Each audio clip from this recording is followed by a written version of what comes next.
हमारे अंग्रेजों ने अगर हमें अब तक यही पढ़ाया हो कि हमारा सारा का सारा ज्ञान दूसरे देशों की कॉपी भर है, उनकी नकल भर है, तो क्या श्री डॉक्टर सोमनाथ एवं इसरो की अन्य वैज्ञानिक भारतीय ज्ञान के बल पर अध्यक्ष महोदय कभी चांद तक पहुंचने का सपना शायद वह कभी न देख पाए।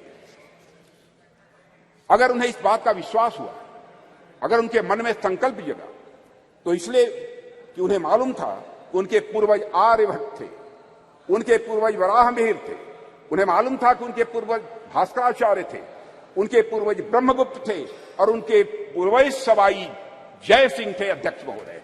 इसलिए उनको यह प्रेरणा प्राप्त हुई। अध्यक्ष महोदय, हम सोचे कि एक बच्चा है जिसे समाज की प्रगति में केवल विदेशी नाम पढ़ाए जा रहे हैं, दूसरा बच्चा है जिसे ऐसे नाम पढ़ाए जा रहे हैं जो उसके अपने समाज से रहे। ऐसे में किस बच्चे से आप अधिक कॉन्फिडेंस और मनोबल की उम्मीद करेंगे?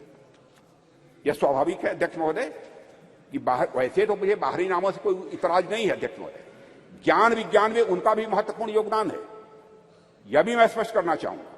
पर हमारे बच्चों के मन मस्तिष्क में केवल और केवल बाहरी नाम यदि छाए रहे तो ऐसी स्थिति में बच्चा अपने बल पर समाज के विकास के सपने को जीवन में कभी नहीं देख सकता है।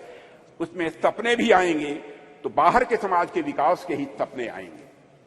इसलिए अध्यक्ष महोदय, जब हम महिलाओं और छोटी बच्चों को इंस्पायर करने की बात करते हैं तो हमें यह प्रयास करते हैं कि उनके सामने विमेन आइकन का उदाहरण रखें। तो जब हम भारतीय बच्चों को इंस्पायर करने के लिए, प्रेरित करने का हम प्रयास करते हैं, तो क्या हमारा यह कर्तव्य नहीं होना चाहिए कि हम उनके सामने भारतीय आइकन्स का भी उदाहरण प्रस्तुत करें? इसलिए अगर हमें अपने समाज, अपने राष्ट्र को आगे ले जाना है अध्यक्ष महोदय, हम अपने समाज और संस्कृति से सीखें, हमारे अपने आइकन्स को अपने बात व्यवहार में प्रतिष्ठित करें और उनका अनुकरण करें। यही हम सभी के लिए श्रेयस्कर होगा। अध्यक्ष महोदय, एक बात और मैं यहां कहना चाहूंगा और वह यह है कि चंद्रयान 3 की सफलता में देश की नारी की शक्ति की योगदान की मैं यहां चर्चा करूंगा। पूरा सदन अच्छी तरह जानता है कि इस मिशन में महिला साइंटिस्ट का भी बहुत बड़ा महत्वपूर्ण योगदान है। यह मिशन अगर इतना सफल हो पाया है तो इसके पीछे हमारे देश की नारी शक्ति का समर्पण, उनका त्याग और राष्ट्र को नई पहचान देने की उनकी तमन्ना रही है अध्यक्ष महोदय। और संसद का यह विशेष सत्र नारी शक्ति वंदन विधेयक को समर्पित सत्र है, इसलिए इसकी मैं चर्चा कर रहा हूं। और ऐसे में मैं नारी शक्ति वंदन विधेयक को इसरो की महिला साइंटिस्ट और उनके साथ भारत की पूरी फीमेल साइंटिफिक कम्युनिटी को कृतज्ञ राष्ट्र की ओर से प्रस्तुत यह मैं उपहार के रूप में इसे मैं देखता हूं, नारी शक्ति वंदन को अध्यक्ष महोदय। और यह सदन और राष्ट्र इसरो की महिला साइंटिस्ट और हर भारतीय बेटी को यह नमन करता है, उनकी सराहना करता है और उनके प्रति कृतज्ञता प्रकट करता है अध्यक्ष महोदय। अध्यक्ष महोदय, अपनी बातों को सार रूप में मैं यहां रखना चाहूं तो यह है कि चंद्रयान 3 की सफलता कोई एक्सेप्शन नहीं है, यह कोई अपवाद नहीं है। यह सहस्राब्दियों से चली आ रही हमारी सामाजिक, हमारी सांस्कृतिक और वैज्ञानिक धारा का एक स्वाभाविक और सहज रूप से एक विकास है अध्यक्ष महोदय। इस सफलता के सूत्र हमारे अतीत में ही छिपे हैं। ऐसा अतीत जहां वैज्ञानिकता एक स्वभाव के रूप में विद्यमान थी हमारे यहां, जहां विज्ञान और आस्था के बीच एक पूर्ण सामंजस्य था। हालांकि विदेशी आक्रांताओं के चलते कुछ समय के लिए थोड़ा पिछड़ापन आ गया था, पर हम एक बार फिर से हुंकार भरते हुए पहले से भी अधिक ताकत के साथ उठ खड़े हुए हैं और सूरज, चांद, तारे अब हम छूने के लिए तैयार हैं और वहां पहुंच रहे हैं अध्यक्ष महोदय।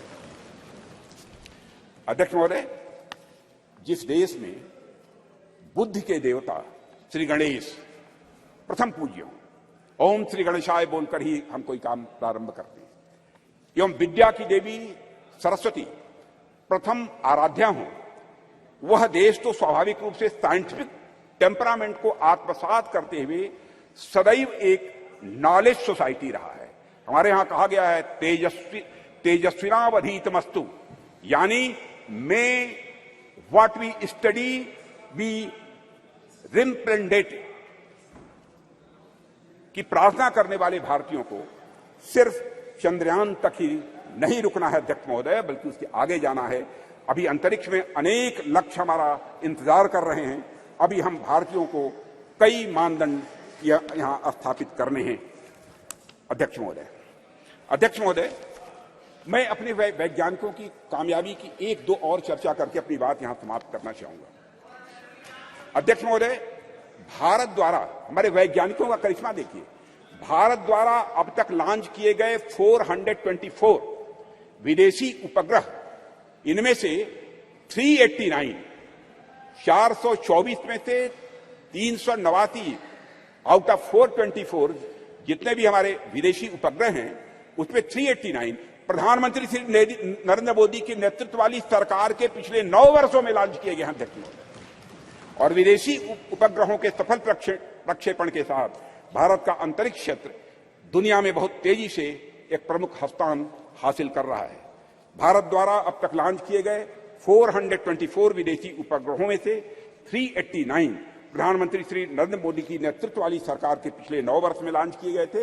इसके अलावा अध्यक्ष महोदय 174 मिलियन अमेरिकी डॉलर में से 157 मिलियन की कमाई पिछले 9 वर्षों में हुई, और इसी तरह अब तक की अर्जित 256 मिलियन यूरो में से 223 मिलियन मोदी शासन के 9 वर्षों के दौरान आए हैं अध्यक्ष महोदय।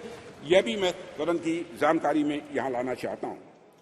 एक बार अध्यक्ष महोदय, मैं फिर अपने वैज्ञानिक समुदाय को बधाई देता हूं और आशा करता हूं कि जल्द ही हम नए मिशनों को भी अंजाम देंगे, आगे नए मिशनों को भी हम अंजाम देंगे, ऐसा मेरा पक्का विश्वास है, समस्त देशवासियों का विश्वास है अध्यक्ष जी। अभी तो यह शुरुआत ही है, अभी तो यह शुरुआत ही है। आने वाले समय में हमारा हाथ मंगल और शनि तक भी पहुंचेंगे और हमारा देश वहां भी अपना परचम लहराएगा अध्यक्ष महोदय, जहां अब तक कोई नहीं पहुंच पाया है।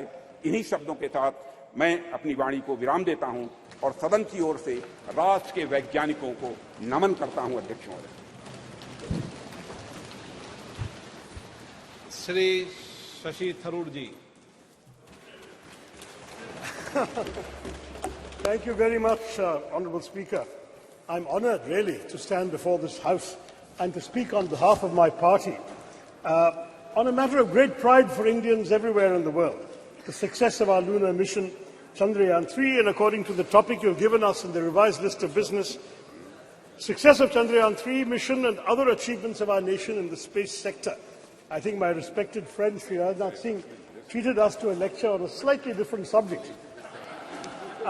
But on August 23rd, Mr. Speaker, we scripted history as our unmanned moon mission's lander module made a flawless soft landing